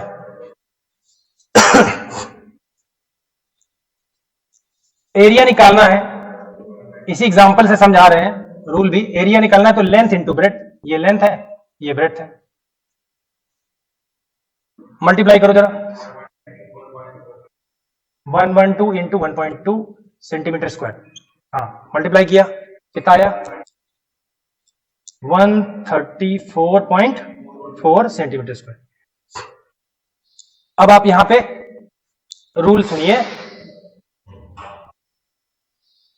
मैंने अभी एरिया निकालने के लिए लेंथ और ब्रेड्थ को सिंपली मल्टीप्लाई कर दिया है, जैसा हम लोग क्लास 6, 7, 8 में करते थे। सिंपली मल्टीप्लाई कर दिया, सिंपल मल्टीप्लिकेशन किया है। अभी सिग्निफिकेंट फिगर का कोई नियम, कोई रूल यूज नहीं किया है। अब हम रूल यूज करेंगे क्योंकि ये फाइनल आंसर नहीं है। अगर ये आंसर लिखोगे तो गलत हो जाएगा। 4 ऑप्शन में एक आंसर ये भी दिया होगा, लेकिन ये अगर आप इस पे टिक कर दोगे तो गलत हो जाएगा, क्योंकि अभी आपने सिंपली मल्टीप्लाई किया है, सिग्निफिकेंट फिगर्स का रूल नहीं लगाया। अब रूल सुनिए, जिन भी क्वांटिटीज को मल्टीप्लाई या डिवाइड कर रहे हैं, ये रूल जो बता रहे हैं ये रूल है मल्टीप्लिकेशन और डिवीजन का। मल्टीप्लिकेशन और डिवीजन का, ठीक है। मल्टीप्लिकेशन और डिवीजन का सेम रूल है, और वो रूल क्या है, जिन क्वांटिटीज को हम जिन फिजिकल क्वांटिटीज को मल्टीप्लाई कर रहे हैं या डिवाइड कर रहे हैं, उनको पहले सिंपली मल्टीप्लाई या डिवाइड कर लीजिए, ठीक। जिनको मल्टीप्लाई किया है उनमें काउंट कर लीजिए डेसिमल के पहले और डेसिमल के बाद टोटल कितने सिग्निफिकेंट डिजिट हैं। इसमें है 1 और 2, यानी कि इसमें है 2 और इसमें है 3। फिर कंपेयर करिए किसमें लीस्ट है, सबसे कम किसमें है, इसमें है 2। तो फाइनल आंसर में हमें लेफ्ट हैंड से 2 प्लेसेस पर डिजिट बरकरार रखनी है और इन दोनों को हमें विदा करना है, खत्म मतलब लीव करना है, राउंड ऑफ करना है। यानी कि बात समझ में, रूल समझ में आ रहा है। जिन भी क्वांटिटीज को मल्टीप्लाई कर रहे हैं या डिवाइड कर रहे हैं, पहले मल्टीप्लाई डिवाइड कर लीजिए, फिर चेक करिए कि जिनको मल्टीप्लाई किया है उनमें कितने सिग्निफिकेंट फिगर है डेसिमल के पहले और डेसिमल के बाद टोटल। इसमें देखिए, इसमें 2 है, इसमें 3 है। तुलना करिए, कंपेयर करिए, इसमें ज्यादा है कि इसमें ज्यादा है, इसमें ज्यादा है। लीस्ट किसमें है, सबसे कम किसमें है और कितने हैं, तो इसमें है लीस्ट 2। तो हमें फाइनल आंसर में केवल लेफ्ट हैंड से स्टार्ट करके राइट की तरफ जाइए, केवल 2 प्लेसेस पर डिजिट रखनी है, बरकरार रखनी, बाकी को छोड़ देना है, राउंड ऑफ कर देना है सेकेंड प्लेस तक, क्योंकि 2 ही सिग्निफिकेंट फिगर तो रखनी है हमको। तो चलिए यहां तक, सेकेंड प्लेस तक राउंड ऑफ करते हैं, करिए। अब राउंड ऑफ करने का नियम भी यहां सुन लीजिए। इस राउंड ऑफ करना राइट साइड से शुरू करते हैं, राइट मोस्ट प्लेस से शुरू करते हैं। तो सबसे पहले इस डिजिट को राउंड ऑफ, इसको लीव करिए, छोड़िए। तो छोड़ने का रूल यह है कि जिस नंबर को छोड़ रहे हैं, लीव कर रहे हैं, अगर वो 5 से बड़ी है तो इसको जब लीव करेंगे तो इसके लेफ्ट वाली पर 1 ऐड हो जाएगा। लेकिन अगर ये नंबर 5 से छोटी है, 5 से छोटी नंबर 4, 3, 2, 1 और 0, तो 5 से छोटी नंबर है, तो जब इसको छोड़ेंगे इसका बलिदान व्यर्थ चला जाएगा, ये अपने लेफ्ट वाली नंबर पे कुछ ऐड नहीं करवा पाएगी, यानी इसको ऐसे ही छोड़ देंगे। तो 4 तो 5 से छोटी है, इसलिए इसको छोड़ देंगे, इस पे कुछ ऐड नहीं होगा। अब इसको छोड़ने की बारी आएगी तो फिर वही देखेंगे, ये नंबर 5 से बड़ी है कि 5 से छोटी है। अगर 5 से बड़ी है तो लेफ्ट वाली नंबर पे 1 ऐड करवा देगी, है ना। और अगर ये छोटी है तो इसको छोड़ देंगे और लेफ्ट वाले पे कुछ ऐड नहीं होगा। क्लियर? तो ये 4 है, इसको छोड़ दिया मैंने, इस पे कुछ ऐड नहीं होगा क्योंकि 5 से छोटी है। लेकिन सोचिएगा, मल्टीप्लाई करने पे तो 134.41 कुछ है, 4444 आ रहा था, ऐसे कुछ आ रहा था ना। यानी कि एरिया सेंटीमीटर स्क्वायर में 134 से ज्यादा था, 134 और 135 के बीच था। अगर मैं इस 4 को भी लीव कर दूं तो बचेगा खाली 13। तो आंसर कुछ गड़बड़ नहीं लग रहा है? 134 एरिया आना चाहिए था, और अगर हम इस वाले 4 को भी लीव कर दें तो 13 आ जाएगा, तब तो एरिया रियल एरिया से बहुत कम आ जाएगा। इसका मतलब कुछ गड़बड़ हो रही है, इसका मतलब यहां 0 लिखना पड़ेगा। 4 को लीव करेंगे तो 0 लिखना पड़ेगा, और अकॉर्डिंग टू रूल बाद वाला 0 काउंट नहीं होता। सिग्निफिकेंट डिजिट में बाद वाला 0 काउंट नहीं होता, तो सिग्निफिकेंट डिजिट 2 बनी रहेंगी। यानी कि यहां पे 4 को जब लीव करेंगे तो यहां 0 लिखना पड़ेगा। समझ में आई बात? बढ़िया क्वेश्चन है, आईटी पूछा गया। हाँ, अच्छा, 5 को लीव करने का रूल क्या है? 5 को लीव करने का, मान लो यहां पर 5 0 रहा होता। अब हमें यहां तक मान लो लीव करना है, ये भी लीव करना है, ये भी लीव करना है, ये भी लीव करना है। 5 से बड़ी नंबर है तो 5 के लेफ्ट वाले पर 1 ऐड हो जाता है, 5 से छोटी नंबर है तो कुछ नहीं ऐड होता, उसको ऐसे ही लीव कर देते, छोड़ देते। लेकिन अगर 5 होता तो क्या होता? 5 को लीव करने के 2 नियम है, 2 रूल है, दोनों ध्यान से सुनिएगा। अगर 5 के राइट साइड 0 है या कोई डिजिट नहीं है तो जब 5 को छोड़ते हैं तो चेक करते हैं 5 के लेफ्ट वाली नंबर, 5 के बाईं तरफ वाली नंबर अगर आड नंबर है, 1 3 5 7 या आड नंबर है जो कि 2 से नहीं कटती, विषम संख्या है, तो अगर 5 के लेफ्ट साइड चेक करिए, 5 के राइट साइड अगर 0 है या कुछ नहीं है तो 5 के लेफ्ट साइड चेक करते हैं, विषम संख्या है यदि आड नंबर है तो 1 ऐड कर देते हैं, और अगर इवन नंबर है तो कुछ नहीं ऐड करते। यानी कि अगर ऐसा लिखा हो, ये डिजिट रही होती तो ये 0 तो छूट ही जाता, क्योंकि 1 से छोटा 5 से छोटा है, छूट गया। जब 5 को छोड़ने की बारी आई तो हमें पता है 0 छोड़ के आए, तो 5 के लेफ्ट साइड हम चेक करेंगे इवन है या आड, इवन है तो इसका बलिदान व्यर्थ चला जाएगा, इस पे कुछ नहीं ऐड होगा। लेकिन अगर यहां पर मान लो 5 रहा होता या 7 रहा होता या 3 रहा होता तो 5 को जब हम छोड़ते तो 3 पर 1 ऐड हो जाता। बात समझ आ रही? रूल समझ में आ रहा है? 4 हो जाता। ये 5 को छोड़ने का पहला रूल है। अब 5 को छोड़ने का दूसरा रूल सुनो। अगर ये ऐसे लिखा है 1 3 4 5.5 1 या 2 या कुछ भी, तो गौर करें, अब हमें इन तीनों को छोड़ना है तो छोड़ना शुरू करेंगे राइट साइड से, यहां से 2 5 से छोटी नंबर है तो जब 2 छूट जाएगा तो इसका बलिदान व्यर्थ चला जाएगा, 5 पे कुछ ऐड नहीं होगा। लेकिन जब 5 को छोड़ने की बारी आएगी तो हमको पता है कि 5 के राइट साइड 5 से छोटी नॉन जीरो डिजिट छोड़ के आए हैं, तो जब 5 को छोड़ने की बारी आएगी तो 5 के लेफ्ट वाली नंबर पर हमेशा 1 ऐड कर देंगे, आंख बंद करके ऐड कर देंगे, फिर नहीं ध्यान देंगे, नहीं चेक करेंगे कि ये आड है कि इवन है, चाहे आड हो चाहे इवन हो, हमेशा 1 ऐड कर देंगे। तो रूल समझ में आया? 5 के राइट साइड अगर 5 से छोटी नॉन जीरो डिजिट 4 3 2 1 4 ही डिजिट है, तो अगर 5 के राइट साइड 5 से छोटी नॉन जीरो डिजिट छोड़ के आए हो तो 5 को छोड़ते समय फिर बाईं तरफ विचार नहीं करते कि इवन है कि आड है, चाहे इवन हो चाहे आड हो, हमेशा 1 ऐड कर देते, तो यहां पर 5 हो जाएगा। तो 5 को छोड़ने के 2 रूल समझ में आए? 5 के राइट साइड 0 छोड़ के आए या कुछ नहीं छोड़ के आए तो फिर 5 के लेफ्ट साइड चेक करेंगे, अगर आड है तो ऐड करेंगे, इवन है तो नहीं ऐड करेंगे। अगर 5 के राइट साइड 5 से छोटी कोई नॉन जीरो डिजिट छोड़ के आए हैं तो 5 के लेफ्ट साइड चाहे इवन हो चाहे आड हो, हमेशा 1 ऐड कर देंगे। लेकिन अगर ऐसा केस आ जाए, एक और केस दिखा रहे हैं।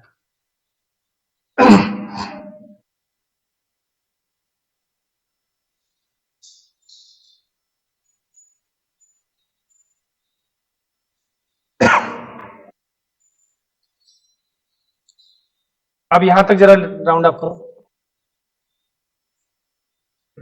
1 को राउंड अप किया तो 5 पे कुछ ऐड नहीं हुआ क्योंकि 5 से छोटा था।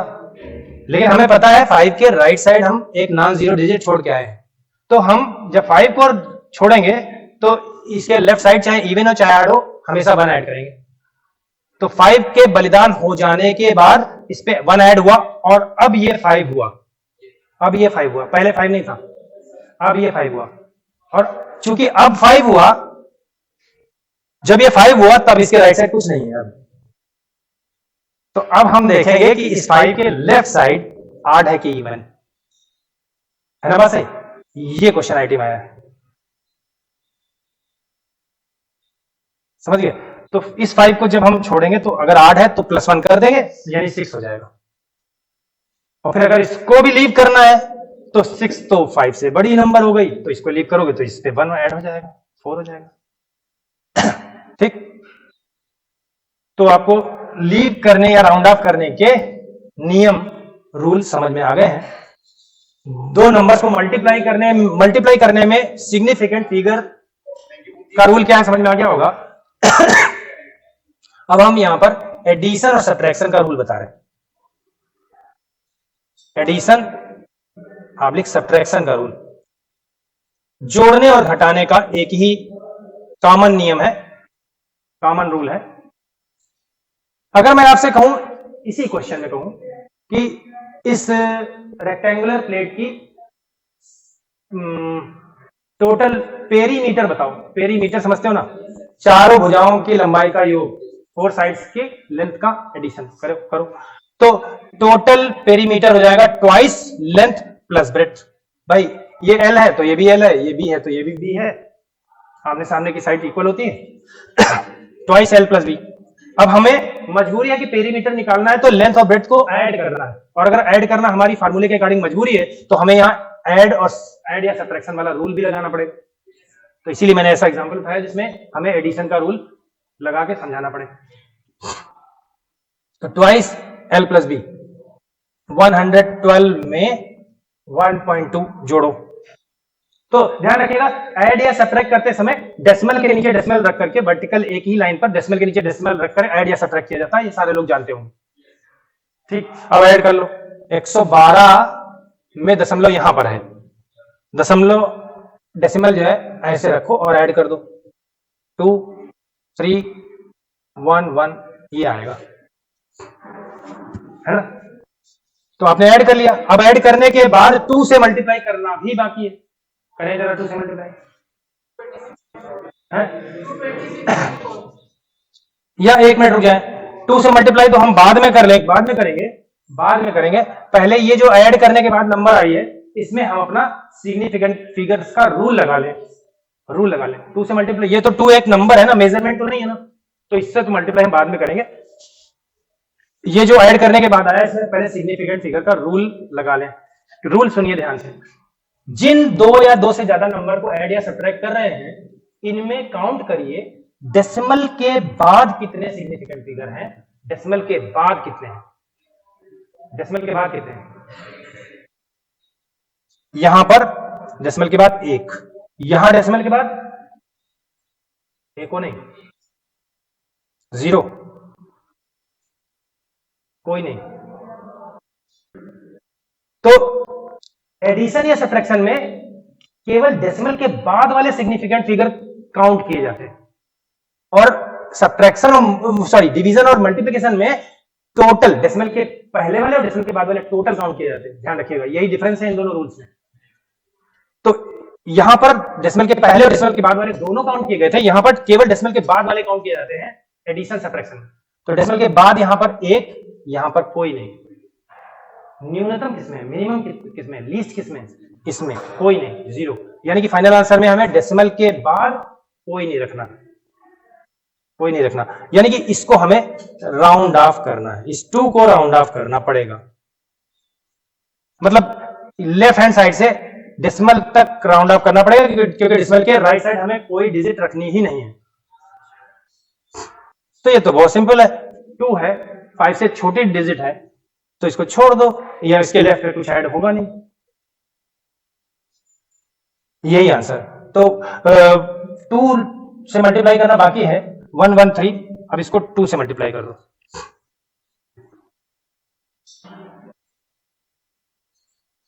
ठीक। मीटर या सेंटीमीटर जो भी है वो लिख लेना, यूनिट जरूर लिख लेना, सेंटीमीटर। रूल समझ में आ गया। तो सिग्निफिकेंट फिगर समाप्त का टॉपिक कंप्लीट हो गया। थोड़ी सी चर्चा करेंगे, नहीं अभी टाइम हमारा नहीं हुआ है, सर ने हमारा टाइम ले लिया।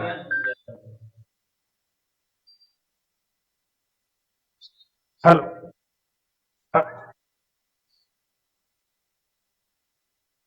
है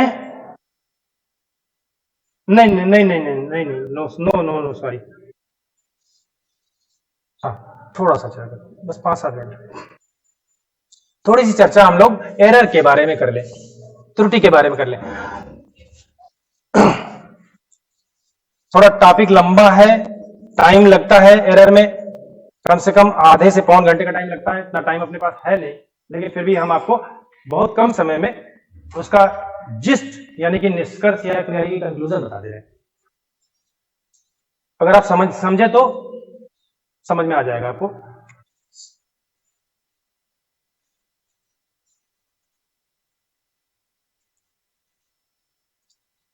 थोड़ी क्वेश्चंस की प्रैक्टिस आप बुक से करिएगा, है ना, अरिहंत से या पिछले सालों के जो क्वेश्चन पेपर है उससे करिएगा। नेक्स्ट हम जिस भी क्लास में आएंगे, हम आएंगे इसके बाद होगी 1 डायमेंशनल मोशन की 2 क्लासेस, वो दूसरे सर पढ़ाएंगे, उसके बाद हम आएंगे 2 डायमेंशनल मोशन में। तो जब हम 2D मोशन में आएंगे तब हम एरर के कुछ क्वेश्चन आपको करा देंगे, ठीक है। तो एरर या जिसे हिंदी में त्रुटि कहते हैं, एरर को हम लोग डेविएशन भी कहते हैं, विचलन भी कहते हैं। इसके बारे में थोड़ा सा सुन लीजिए।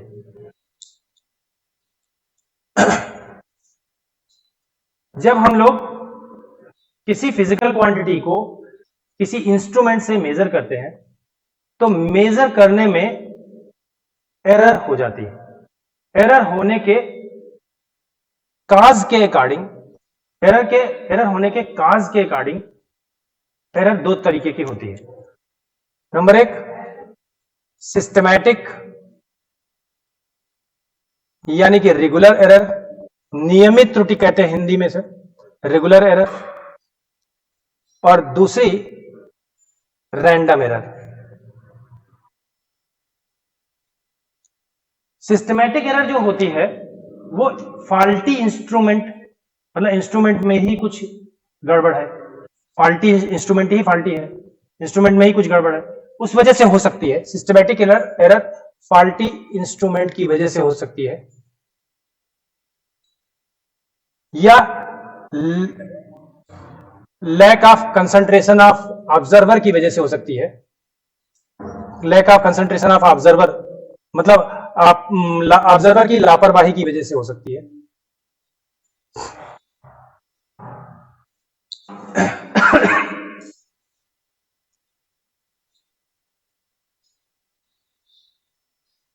तो सिस्टमैटिक एरर में एग्जाम्पल के तौर पे अगर समझना चाहें तो इसमें आती है जीरो एरर। आपने वर्नियर कैलिपर्स और स्क्रू गेज के एक्सपेरिमेंट किए होंगे 11th में, तो आपने देखा होगा कि जब हम वर्नियर कैलिपर्स के दोनों जाज को, दोनों जबड़ों को, दोनों पार्ट्स को चिपका देते हैं, मिला देते हैं, तो अगर मेन स्केल का 0 और वर्नियर स्केल का 0 मैच नहीं करता तो जीरो एरर होती है। अगर वर्नियर स्केल के राइट साइड, अगर ऐसे मैं वर्नियर पकड़े हूं, मेन स्केल के 0 के राइट साइड अगर वर्नियर स्केल का 0 रह जाता है तो ये पॉजिटिव एरर कहलाती है। और अगर दोनों जाज को चिपकाने पर अगर इसका वर्नियर स्केल का 0 मेन स्केल के 0 को पार करके लेफ्ट साइड चला जाए तो नेगेटिव जीरो एरर कहलाती है। सुन रहे? तो zero error is a very good example of systematic error. Systematic error किसी इंस्ट्रूमेंट में फॉल्ट होने की वजह से होती है या फिर lack of concentration of observer की वजह से होती है। खैर जो भी हो, सिस्टमैटिक एरर जो होती है, रेगुलर एरर जो होती है, उसका साइज और उसका साइन निश्चित होता है। अगर पॉजिटिव, एक इंस्ट्रूमेंट में पॉजिटिव जीरो एरर है तो नेगेटिव नहीं हो सकती, और अगर नेगेटिव है तो पॉजिटिव नहीं हो सकती। एट ए टाइम एक इंस्ट्रूमेंट में एक ही टाइप की तो एरर होगी। अगर पॉजिटिव जीरो एरर है तो पॉजिटिव होगी, नेगेटिव है तो नेगेटिव होगी। और जितनी एरर होगी, जितनी भी एरर होगी वो फिक्स रहेगी। तो इस एरर का, इस वाली एरर का साइज और साइन, साइन एंड साइज निश्चित होता है, फिक्स्ड होता है।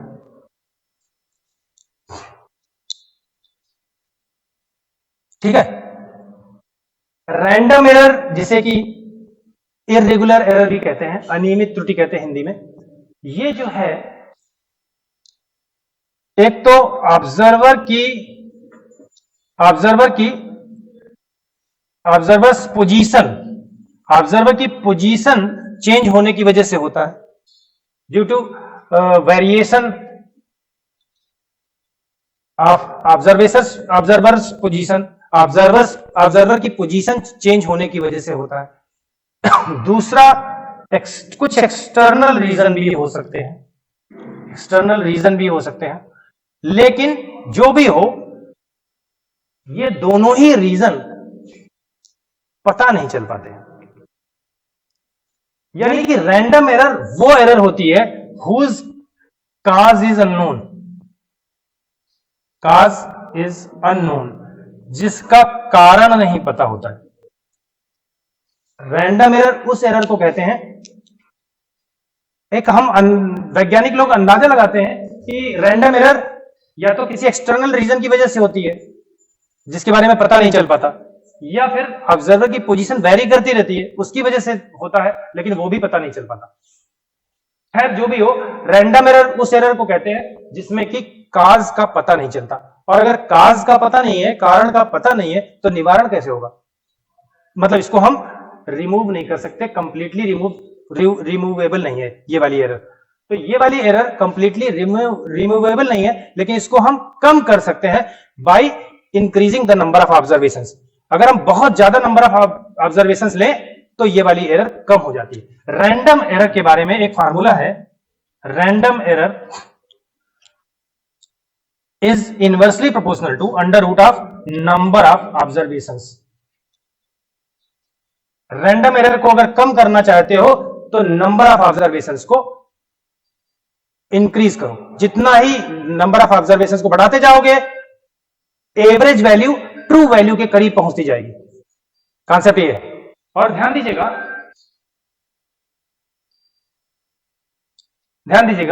रैंडम एरर जो है, इसको हम लोग स्टैंडर्ड डेविएशन से निकालें। यदि स्टैंडर्ड डेविएशन आप लोगों ने स्टैटिस्टिक्स में हाई स्कूल में पढ़ा होगा, 10th में स्टैटिस्टिक्स में, तो स्टैंडर्ड डेविएशन कैसे निकालते हैं? जो भी ऑब्जर्वेशन है x1 x2 x3 xn, इनका आप मीन ले लीजिए, इनका माध्य, औसत माध्य, अर्थमेटिक मीन ले लीजिए। n ऑब्जर्वेशन है तो n ऐड करके n से डिवाइड कर दीजिए, इनका मीन ले लीजिए।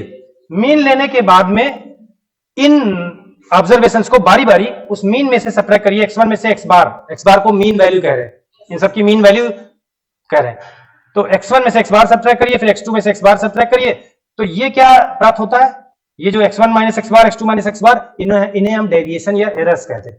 तो x1 माइनस x बार फर्स्ट ऑब्जर्वेशन की त्रुटि या एरर है, x2 माइनस x बार सेकंड ऑब्जर्वेशन की एरर है।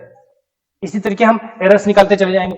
तो गौर करिएगा, एरर्स पॉजिटिव या नेगेटिव कुछ भी हो सकती हैं, क्योंकि ये जो ऑब्जर्वेशन है, इनमें से कुछ ऑब्जर्वेशन एवरेज वैल्यू से, मीन वैल्यू से ज्यादा हो सकते हैं, कुछ की वैल्यू कम हो सकती है, या कुछ की बराबर भी हो सकती है। तो ये है एरर्स। गौर कर रहे हैं? अगर हम इनकी मॉड वैल्यू लें, पॉजिटिव वैल्यू लें, mod value means positive value लें, केवल मैग्नीट्यूड लें, तो इसको कहते हैं एब्सोल्यूट एरर्स। तो ये हो गई एब्सोल्यूट एरर्स। एब्सोल्यूट एरर्स का अगर हम मीन ले लें, इन सभी एब्सोल्यूट एरर्स को ऐड करके n से डिवाइड कर दें, नंबर ऑफ ऑब्जर्वेशन से डिवाइड कर दें, तो आ जाएगी mean absolute error. Clear? Mean absolute error को अगर डिवाइड कर दें मीन वैल्यू ऑफ x से, ऑब्जर्वेशंस की मीन वैल्यू से डिवाइड कर दें, तो क्या आ जाएगा? मीन एब्सोल्यूट एरर को, इसको हम डेल्टा x कह रहे हैं, डेल्टा xi। तो डेल्टा xi के मॉड का अगर हम मीन लें, डेल्टा xi के मॉड का अगर हम मीन लें, बार मीन्स मीन, तो मीन एब्सोल्यूट एरर को अगर x के मीन वैल्यू से डिवाइड करें, तो this is called fractional error. इसे क्या कहते हैं? फ्रैक्शनल या रिलेटिव एरर। रिलेटिव एरर, सापेक्ष त्रुटि, रिलेटिव एरर। सुन रहे हैं ध्यान से? एक बात को ध्यान से सुनिएगा, ये है फ्रैक्शनल या रिलेटिव एरर, इसे सापेक्ष त्रुटि या भिन्नात्मक त्रुटि कहते हैं। तो आप देख रहे हैं, एरर्स के पॉजिटिव वैल्यूज को ऐड करके नंबर ऑफ ऑब्जर्वेशन से डिवाइड करने पर मीन एब्सोल्यूट एरर आएगी, और मीन एब्सोल्यूट एरर को अगर x की मीन वैल्यू से डिवाइड करें, एवरेज वैल्यू से डिवाइड करें, तो आ जाएगी फ्रैक्शनल एरर, और इसको अगर 100 से मल्टीप्लाई कर दें तो आ जाएगी परसेंटेज एरर। क्लियर? तो गौर करिएगा, अगर रैंडम एरर है तो रैंडम एरर का साइज और साइन, साइज एंड साइन दोनों ही फिक्स नहीं होते। रैंडम एरर का साइज और साइन दोनों ही फिक्स नहीं होते, नॉट फिक्स्ड। क्लियर? आप ऑब्जर्वेशन लोगे, हो सकता पॉजिटिव एरर आ जाए, आप ऑब्जर्वेशन लोगे, हो सकता नेगेटिव एरर आ जाए। जैसे एग्जांपल के तौर पे मान लो आप लैब में सिंपल पेंडुलम वाला एक्सपेरिमेंट कर रहे हो। मैं एग्जांपल से समझा रहा हूं, जल्दी समझ में आ जाएगा। सिंपल पेंडुलम वाला एक्सपेरिमेंट कर रहे हो जी की वैल्यू फाइंड करने के लिए, ग्रेविटेशनल एक्सेलरेशन जी की वैल्यू फाइंड करने के लिए सिंपल पेंडुलम वाला एक्सपेरिमेंट सबने किया होगा, कर रहे हो आप लैब में। जब आप लैब में वो एक्सपेरिमेंट कर रहे हो तो आपको एक वॉच दी जाती है, स्टॉप वॉच, विराम घड़ी, उससे टाइम नोट करते हो। ठीक? टाइम नोट करने में जैसे आपने ऐसे टाइम नोट किया, ये मान लो यहां से आपकी स्टॉप क्लॉक चलना शुरू हुई, यहां पर आया ऐसे करके। अब आपने स्टॉप क्लॉक को ऐसे पकड़ा और यहां से देखा तो ये नीडल आपको इसके बहुत करीब नजर आएगी, इस वाले मार्क के बहुत करीब नजर आएगी, और आप आंसर लिखोगे जो भी है ये वाला मार्क, मान लो ये 24 है ना, फोर्थ मार्क है 20 के बाद, तो 24 सेकेंड लिखोगे आप। लेकिन इसी को अगर आप ऊपर से देखो, वॉच को ऊपर से पकड़ के ऐसे देखो, variation of position of observer, ऊपर से देखोगे तो आप 23 लिखोगे। क्योंकि आप करके देख लो, मैं बता रहा हूं, आप ऐसे करके देख लो, ये ऐसे मार्क लगा लो और यहां पे निडल को रख लो, आप थोड़ा इधर दूर से देखो आके, इधर से दूर से देखो आके, थोड़ा दूर से देखो इस साइड से, तो आपको ये एरो इस लाइन पे दिखाई पड़ेगा। लेकिन अगर आप उधर से खड़े होकर देखो, इधर से खड़े होकर देखो, तो ये एरो उस वाले मार्क, इस वाले मार्क के उस तरफ दिखाई पड़ेगा। Variation of position, due to the variation of position of observer, ये रैंडम एरर क्रिएट होती है। लेकिन ये पता नहीं चल पाता कि हम कब कैसे देख रहे थे, इस पे ध्यान नहीं जाता ऑब्जर्वर का, कि कब हम घड़ी को ऐसे पकड़ के देख रहे थे, कब हमने घड़ी को ऐसे पकड़ के देखा, कब हमने घड़ी को ऐसे पकड़ के देखा, इस पे ध्यान ही नहीं जाता और ये गलती हो जाती है, ये त्रुटि इन्वॉल्व हो जाती है। दूसरा एक्सटर्नल रीजन, मान लो आप सिंपल पेंडुलम वाला एक्सपेरिमेंट कर रहे थे और बढ़िया गिन रहे थे 20 ऑसिलेशन का टाइम, ऐसे तो करते हैं, 20 ऑसिलेशन या 30 ऑसिलेशन का टाइम काउंट कर रहे थे, ऊपर से निकल गया एक जेट, लेबोरेटरी के ऊपर से निकल गया एक जेट, और जेट शॉक वेव्स छोड़ता है, पराश्रव्य तरंगे, शॉक वेव्स छोड़ता है। वो शॉक वेव्स क्या करता है, कमरों और कमरे की दीवारों को और खिड़की दरवाजों को हिला देता है। कभी आपने ध्यान से देखा होगा, अगर ध्यान दिया हो तो कभी कभी कमरे के, अपने रूम की, घर के रूम की खिड़की दरवाजे हिल जाते हैं। उसके दो कारण होते हैं, या तो एक जेट निकल रहा होता है, शॉक वेव्स छोड़ रहा होता है, या फिर कहीं दूर 200-300-400 किलोमीटर दूर कोल माइन में कोई एक्सप्लोजन हुआ, वहां से सीस्मिक वेव आती, भूकंपीय तरंगे। तो कुछ भी कारण हो, रूम में अगर कहीं से भी वेव्स आ गई, शॉक वेव्स या सिस्मिक वेव्स, तो वो आपके पेंडुलम वाइब्रेट ऑसिलेट कर रहा था इस एंड इस एंड के बीच में ऐसे, अब वो वाइब्रेशन आ गए एटमॉस्फेयर में, तो वो अब ऐसे ऐसे करेगा। अब इसमें टाइम लगेगा ज्यादा, है ना। अब टाइम पीरियड जो है वो इंक्रीज हो गया है और आपको पता भी नहीं चलेगा, एरर हो गई ना। तो फाइनली जी की वैल्यू जब फाइंड करोगे तो एरर आ जाएगी। तो आप देख रहे हैं ना, कुछ समझ में आया, एक्सटर्नल रीजन और due to the variation of position of observer, इनकी वजह से रैंडम एरर आ जाती है। रैंडम एरर ऐसी एरर होती है जिसका साइज और साइन फिक्स्ड नहीं होता है। आप करोगे हो सकता पॉजिटिव एरर आ जाए, आप करोगे हो सकता नेगेटिव एरर आ जाए। लॉजिक समझ में आ रहा है ना। तो रैंडम एरर अनियमित त्रुटि होती है, इसका साइज और साइन फिक्स नहीं रहता, और सिस्टमैटिक एरर का साइज और साइन फिक्स रहता है। इतनी बात समझ में आई। हम लोग जब कैलकुलेट कोई भी डेटा दिया हो x1 से xn तक, तो पहले इसका मीन निकालते हैं, वो मीन वैल्यू ट्रू वैल्यू के करीब होती है, और इन वैल्यूज से मीन वैल्यू निकाल करके मीन वैल्यू को इन वैल्यू से सब्ट्रैक्ट करते हैं बारी बारी, तो ये एरर्स आती हैं। एरर पॉजिटिव, नेगेटिव या जीरो कुछ भी हो सकती है, लेकिन अगर इनकी हम सिर्फ पॉजिटिव वैल्यूज ले, उन्हें एब्सोल्यूट एरर्स कहते हैं। और एब्सोल्यूट एरर्स का अगर मीन वैल्यू निकाले तो उसे मीन एब्सोल्यूट एरर कहते हैं। और मीन एब्सोल्यूट एरर को अगर मीन वैल्यू ऑफ एक्स से डिवाइड करें तो फ्रैक्शनल एरर आ जाती है, भिन्नात्मक त्रुटि आ जाती है, और 100 से मल्टीप्लाई करने में परसेंटेज एरर आ जाती है। अब लास्ट में चलते चलते दो वर्ड और एक्सप्लेन कर दें, एक्यूरेसी और प्रिसीजन। ये दो वर्ड ऐसे हैं जिनको आप बुक से पढ़ोगे तो आपको मीनिंग समझ में नहीं आएगा, दोनों में अंतर क्या है। तो फटाफट चलते चलते दो वर्ड और एक्सप्लेन कर देते हैं, बाकी जब नेक्स्ट टर्म पे आएंगे तो हम एरर के जो फार्मूले बता रही है, जो फार्मूला बता रहे हैं, इसका उपयोग करके, यूज करके दिखाएंगे। दो क्वांटिटीज के या दो या दो से ज्यादा क्वांटिटीज के मल्टीप्लिकेशन में, मल्टीप्लिकेशन वाले फार्मूले में अगर कहीं दो या दो से ज्यादा क्वांटिटीज, फिजिकल क्वांटिटीज का मल्टीप्लिकेशन हो तो उसमें एरर कैसे निकालते हैं। दो या दो से ज्यादा क्वांटिटीज का एडिशन या सब्ट्रैक्शन हो तो एरर कैसे निकालते हैं।